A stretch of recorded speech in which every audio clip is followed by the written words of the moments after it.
En fait, je travaille pour une association d'éducation à l'environnement qui s'appelle Gamberge et qui est basée à Vers, donc sur la commune de Saint-Pardon-de-Vers.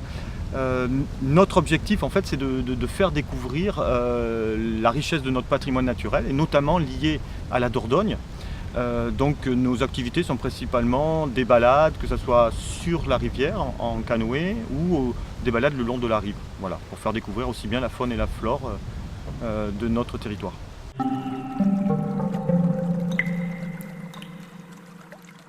Pour moi, ça serait vraiment l'arrêt du phénomène du mascaret, puisque c'est vraiment l'objectif, le phénomène qui attire les gens sur Saint-Pardon. Pour ça, il faudrait que l'homme crée des aménagements. C'est déjà arrivé puisque certains mascarets en France ont disparu. Je pense à la Seine, sur la Seine où il a totalement disparu depuis 1963. Donc voilà, peut-être quelques aménagements, des endiguements, des dragages pourraient éventuellement arrêter le phénomène et donc du coup avoir moins de monde qui viennent sur notre secteur.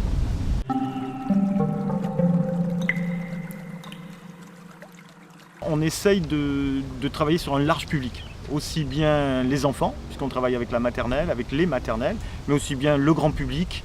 On travaille avec des collèges sur des thèmes un peu plus de physique, comprendre le mascaret, qu'est-ce que c'est, les notions de relation avec la lune et les astres. Donc en fait on peut toucher, grâce à ce phénomène, on peut toucher un large spectre de thèmes, aussi bien de la nature que des lois physiques ou autres. Voilà.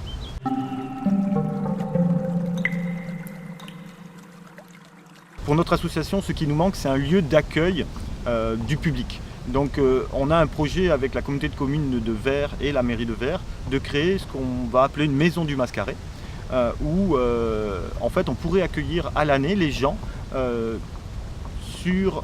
pour leur expliquer le phénomène du mascaret ici mais aussi à travers le monde, et une deuxième thématique avec des expositions qui seraient temporaires sur la pêche, sur les poissons, sur la faune et d'autres thématiques. Voilà. Voilà, nous espérons créer ce lieu d'ici quelques années.